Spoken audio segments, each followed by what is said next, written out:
Buenos días a todos. Bueno, antes que todo, muchas gracias a los organizadores. Doctor Germán, placer estar acá. Don Mauricio y a todos los panelistas que están acá. Para mí es un placer porque yo a toda esta gente la conozco hace bastante tiempo. Amigos de Mr. Rips, hace ya 20 añitos o más.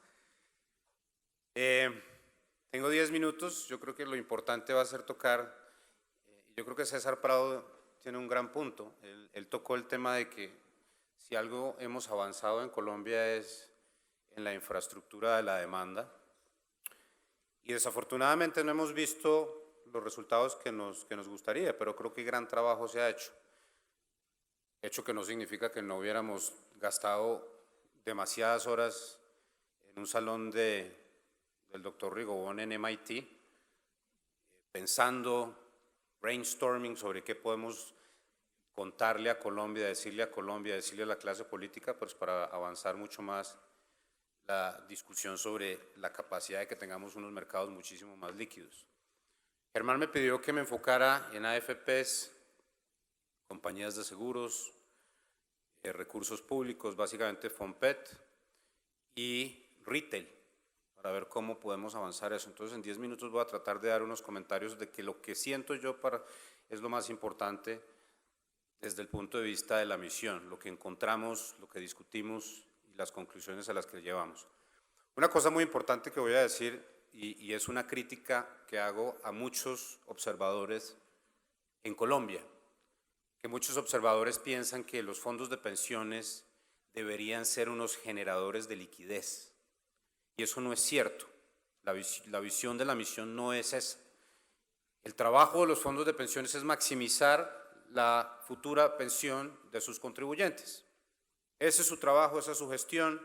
Entonces no debemos comenzar a pensar que lo que necesitamos es que los fondos de pensiones comiencen a tradear todas las bancolombias que tienen todos los días. Eso no es lógico. Lo que hay que hacer es buscar opciones para optimizar, desde el capítulo de las AFPs, que me dijo Germán que enfocara mucho ahí, optimizar el manejo de esos recursos bajo una premisa fundamental, que es la que llegamos en la comisión también, que es que si algo tenemos en Colombia, en el sector privado, es un capital humano brutal de gente que conoce muy bien cómo funcionan los mercados y pueden hacer un gran trabajo generándole retorno a los contribuyentes en los diferentes fondos de pensiones. Razón por la cual todas las discusiones que avanzamos llegamos a la conclusión desde el punto de vista de las AFPs de lo que tenemos que lograr es cambiar la forma como se regula esa actividad para darle espacio a la capacidad de capital humano que tienen esas instituciones para generar el mejor retorno posible para sus contribuyentes. ¿Cómo se logra eso? Pues discutiendo una cosa que hemos discutido por muchos años en Colombia, la rentabilidad mínima. La verdad es que en la misión pensamos que eso ya cumplió su misión. Era importante al principio tener esa regla, pero la verdad es que hoy en día no está generando ninguna clase de incentivo lógico. ¿Incentivo lógico para qué? Incentivo lógico para que los managers de estos fondos hagan su trabajo de la mejor forma posible para generar mucho más retorno para sus contribuyentes. Entonces lo que nosotros decimos es básicamente hay que moverse hacia un esquema de regulación que se llame Risk-Based Supervision. Hay que buscarle opciones a la regulación para hacer el seguimiento de los riesgos que tienen los diferentes portafolios atados a cuestiones como benchmarking, a tracking errors, a modelos mucho más sofisticados estadísticamente hablando para poder generar retornos muy importantes. La segunda conclusión a la que llegamos también es que hay mucho espacio con la tecnología de hoy para subdividir aún más los diferentes portafolios de los diferentes contribuyentes dependiendo del perfil de cada contribuyente en el sector privado. Alberto Bernal no tiene el mismo riesgo que quizás otra persona de 45 años que tenga un trabajo diferente, así ganemos lo mismo. Quizás es mucho más lógico incluir otras formas de tecnología para tratar de encapsular esas diferentes formas de vida, esas diferentes percepciones de riesgo, esas diferentes, digamos, objetivos que tienen las personas para generar unos recursos, unos portafolios mucho más eficientes. Y ahí nosotros sí creemos que si se da esa opción y se disminuye, digamos, la forma como hay tanta correlación entre los retornos de los diferentes fondos, porque básicamente los fondos hacen cosas muy parecidas, que haya más espacio para que se ponga un poco más dinámico el mercado de aquí en adelante. Eso ayudaría de una forma muy importante.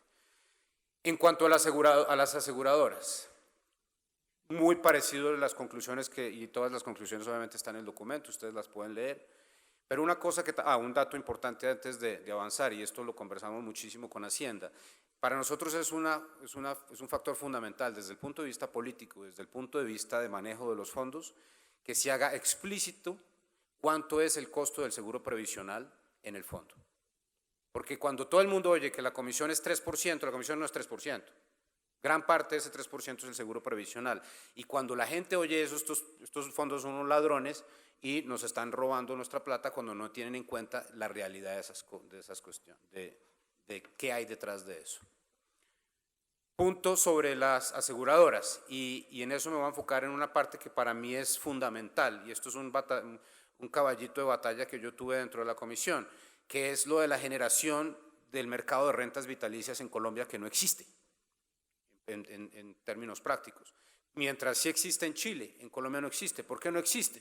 Pues porque nosotros tenemos unos jueces que les encanta inventarse cosas. Y entonces no hay posibilidad de vender contratos estandarizados de annuities, porque el riesgo es brutal de que cualquier juez por X o Y razón le dé por recalcular esa pensión y pues hasta ahí llegó el contrato.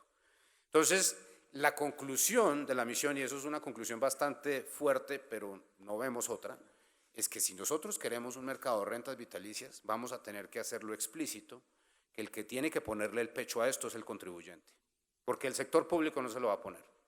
Perdón, el sector privado no se lo puede poner porque simplemente es imposible hacerlo. Entonces tenemos que avanzar en una discusión políticamente difícil, pero es fundamental para lograr algo que para la misión es básico, que es que nosotros necesitamos en Colombia tener un mercado líquido de deuda privada.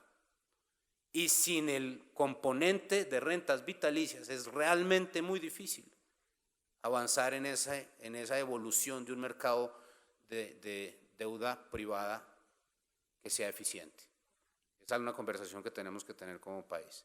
Quedan 2 minutos, me voy a enfocar en un tema por el cual siento pasión, porque es la compañía en la que trabajo yo. ¿Por qué razón es que XP Investimentos en julio de este año logró traer a 110,000 personas nuevas de Brasil? Déjeme repetir eso, 110,000 personas nuevas de Brasil a abrir una cuenta de brokeraje con XP para participar en el Bovespa y en el resto de las opciones de mercados de capitales que existen. En un solo mes, 110,000. Y se logró desde el punto de vista de traer esos recursos que salieron del sector bancario al sector de brokerage por más de 8,000 millones de reales. Y ahí Colombia tiene que tener una discusión muy seria y muy de alto nivel desde el punto de vista de gobierno, reguladores, sociedad, Congreso, sobre la participación que deben tener los asesores profesionales independientes dentro de un sistema como el que tenemos en Colombia. El modelo de XP y el modelo de la nueva compañía de BTG Pactual, que está revolucionando Brasil, es el mismo modelo que utilizó Charles Schwab hace 25 años en Estados Unidos. Y desafortunadamente no lo hemos podido repetir acá. Pero si nosotros no logramos avanzar en esas falencias que tiene la regulación para evitar para dar la posibilidad a estos asesores individuales de participar y utilizar sus contactos que tienen con la sociedad en Tunja, en Tenjo, en Pasto, en donde sea, para captar recursos de los ahorradores colombianos, no vamos a lograr generar una actividad fuerte en términos de la demanda que vean nuestros mercados de capitales. 10 segundos. Alberto, échese una idea sobre FOMPET. Solo una, que es el último tema que le falta. Y... Muy buen punto. Sobre FOMPET, ya Rodrigo lo tocó al principio también, tenemos que tener una discusión muy seria y esto, yo no soy un abogado, no soy un experto en eso, pero creo que sí tiene que ser por legislación, tiene que haber una ley. Nosotros tenemos que cambiar las reglas de juego que le estamos dando a los empleados públicos para el manejo de los portafolios. FOMPET no hace nada por una razón muy sencilla. Porque si usted le llega a ir mal y usted tomó esa decisión, hermano, la empapelada que le meten no es chistosa.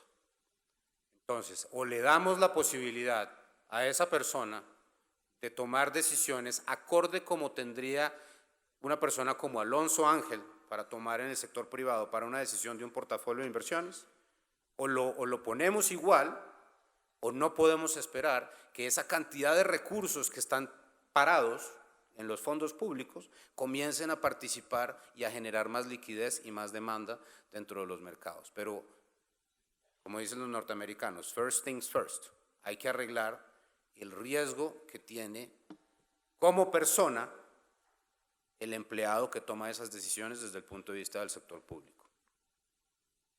Muchas gracias, Alberto Bernal.